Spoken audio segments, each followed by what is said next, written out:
Did I burp? Did you hear that? It's just like...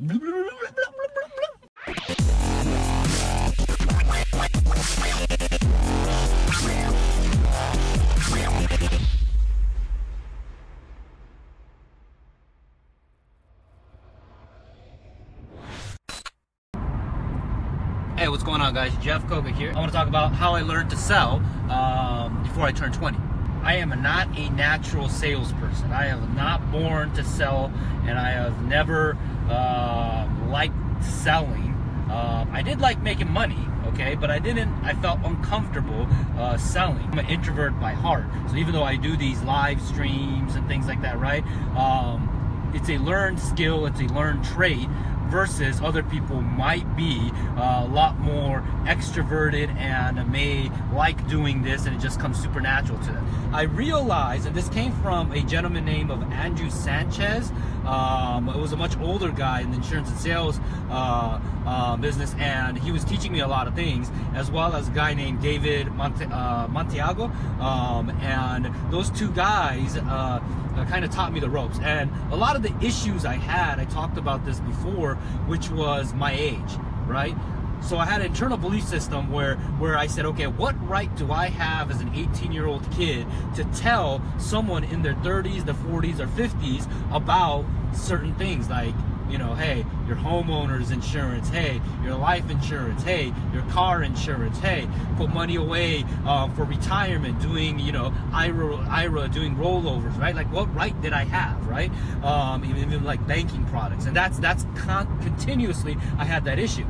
And not only that, but I felt like people couldn't relate to me because I was so young, right? So Andrew asked me, you know, a bunch of questions like, why aren't you selling these stuff? And I said, look, I don't know if I should tell this, because look, a lot of these people, like, you know, we're in their 30s, and they would always ask me how old I am, and then I'll be like, oh yeah, I'm 18, and I would be really honest, and I'll just tell them like I'm 18, and then you can see their body language shift, right? Like, I don't know if you've ever been in a sales situation where you say something, and then instantly, boom, their body.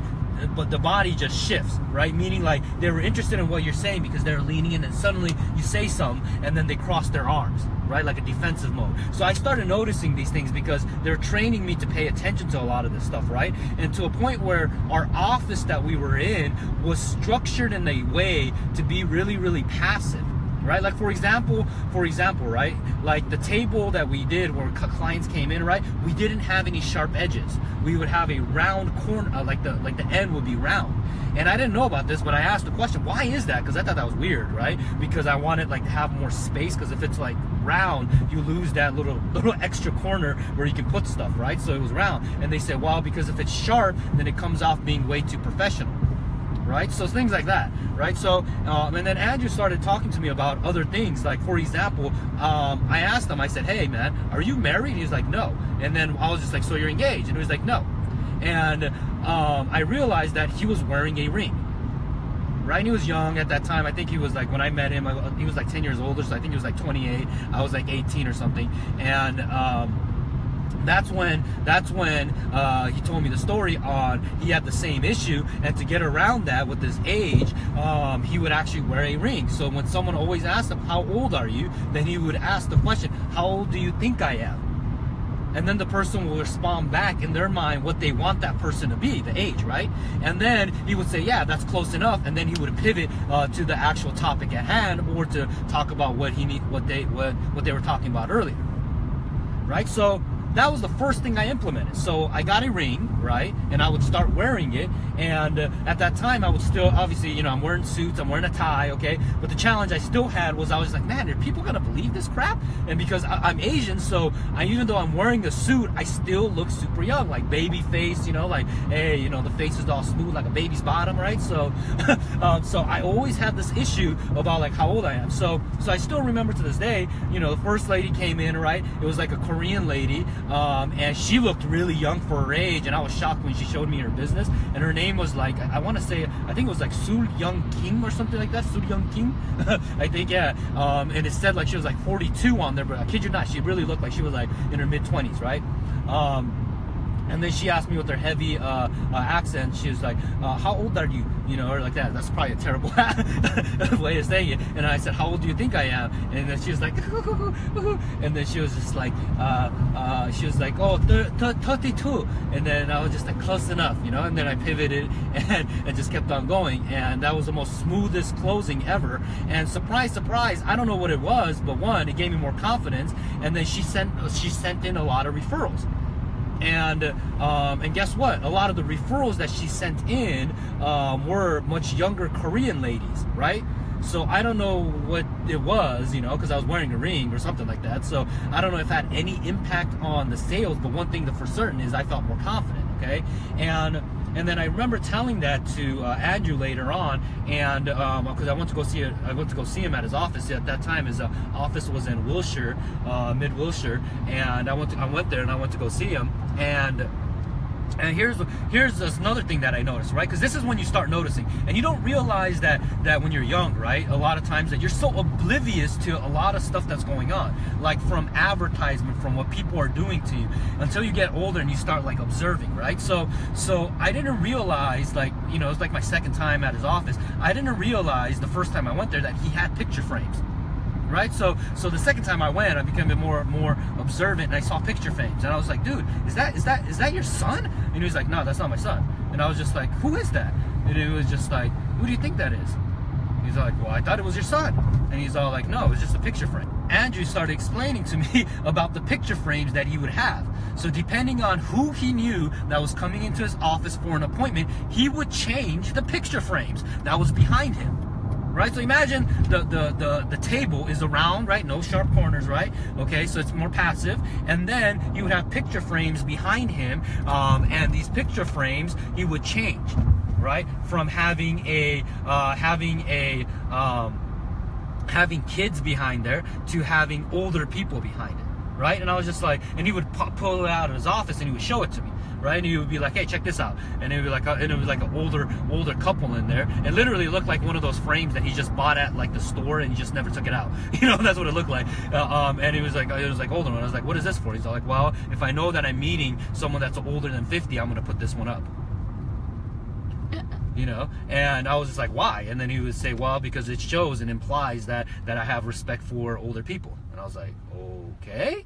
And then he shows me another one where it would have actually like a family in there with kids.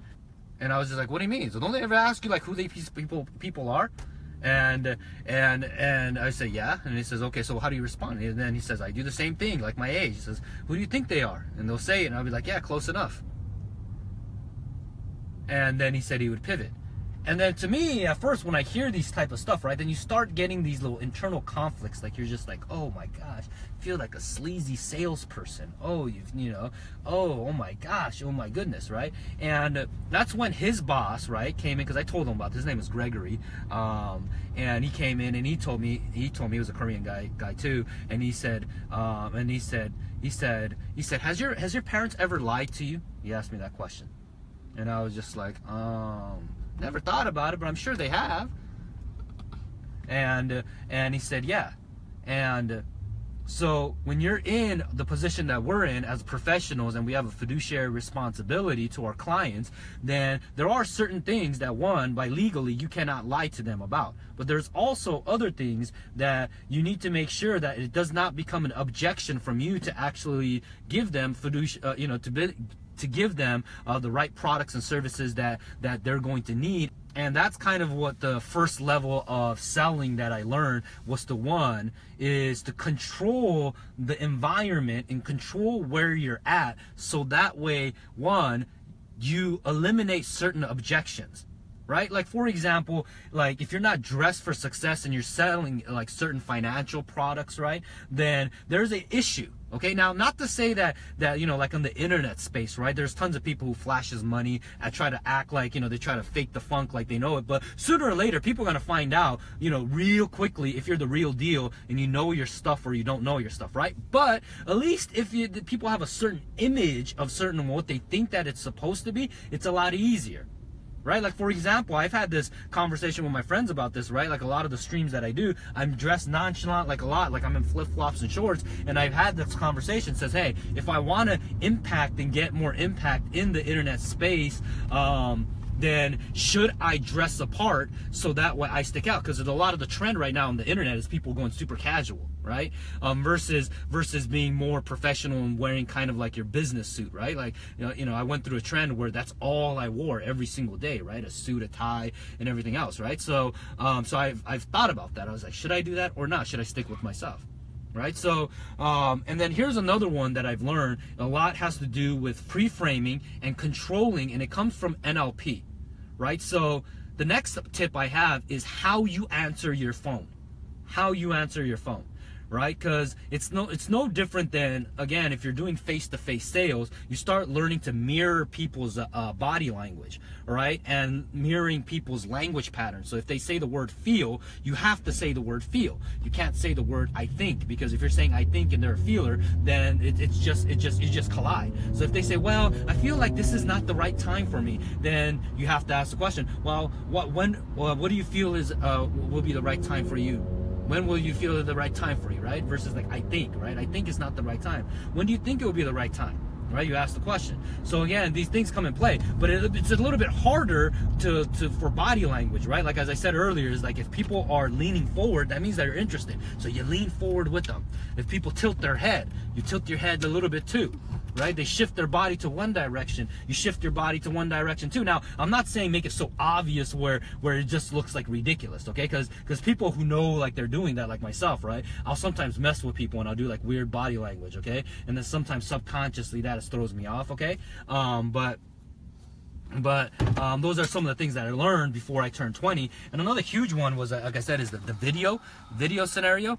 I mean, not the video, but the phone scenario, right? Is that when I used to answer the phone, because I was the youngest person, right, they would make me answer the phone, right? And at that time, my boss at that time would tell me to, hey, answer it like this, and he would give me a script, right? And he would give me a script and says, hey, just answer it like, hey, the company name, this is Jeff, how can I help you? Right? And I realized that that's terrible after, again, when I heard Andrew answer the phone. Because when I was sitting at his office, he would answer the phone and it says, Andrew, and then he would hear someone speaking, and then he would go into, yeah, you know what, I sent over that proposal already, did you get it? And he goes, oh, I'm so sorry, this is who? Oh, yeah, well, how can I help you out? Right? And that opening line, he said it over and over. Hey, did you get that proposal? And then he was, oh, I'm sorry. Oh, this is such who? Oh, how can I help you out? And then by the time, like the second time and the third time he does that, I'm just like, I looked at him and I was like, Andrew, man. He's all like, are you waiting for someone to call you back? And he's all like, yeah, I'm always waiting. And I'm just like, I don't get it.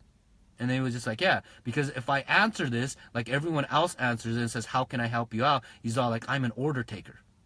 Versus when I answer the phone and says, hey, did you get my proposal? It comes off as, hey, I'm a mover and shaker and I'm already doing business and I'm waiting for people constantly. And these subtle things, I didn't realize how important it is, but it is that important, right? So I started implementing that. Oh, I guess that the phone got transferred to me. Did you get my proposal? No? What are you talking about? Oh, who am I talking to? Oh, this is you know, hey, Joe. Oh, Joe, hi, how can I help you out? Right? And I started realizing I got more appointments, and those appointments turned into more closing, and the business started growing. Right? So as I've gotten older, I used to tell all my salespeople, never be an order taker. Right? To a point where if I heard someone says, how can I help you out? And that's the first thing out of your mouth when you answer the phone. I would be like, I'll look at them and I'll be like, you working at fucking McDonald's? And they'll be like, yeah. And then some people get really pissed off, especially if they believe that they're good salespeople, right? Because that's how they think that they'll answer the phone. And I remember I would actually grill people on that. I would be like, hey, never answer the phone. How can I help you out? You lose instantly position. You learn instantly. You lose the ability to control the call, because they're going to look at you like you're an order taker. And so those are just one of the most simplest things that you can do, and it doesn't take that much effort, right? It's like showing up on time, right? People say, hey, you know, what are some things that you can do to be successful? Show up on time and things like that, right? So again, these things are super, super simple. So I learned this at an early age, and I've applied this throughout my life, and has worked. And me being an introvert and not being a, you know, like, intuitive to selling, it has helped tremendously, right? So that's my kind of a quick story, and my recommendation for anyone that's young, that's learning, is to learn about sales, but also follow the script, okay? Understand behavior science. Did I burp? Did you hear that? It's just like so so understand that, and learn NLP, right? And a lot of it in the digital space is going to be over the phone. So learn to sell. And I'll talk about later on at a different live, maybe when I'm going home, where I've used this exact same concept to launch multiple companies, where I'm the front guy, sales guy, and I do one thing differently. And when I do that, I will be the guy that's closing the sales, and people won't even know that I'm closing the sales. So that's what I got for you on this beautiful, what is this, beautiful Wednesday. This is Jeff COGA. If you liked it, leave a comment below. Let me know. And I got tons of stories like that. So if you're interested in hearing more, let me know. Let me know as well. And let me know how much more details you want me to go into, and I can give you more. So that's all I got. Take care. Bye-bye.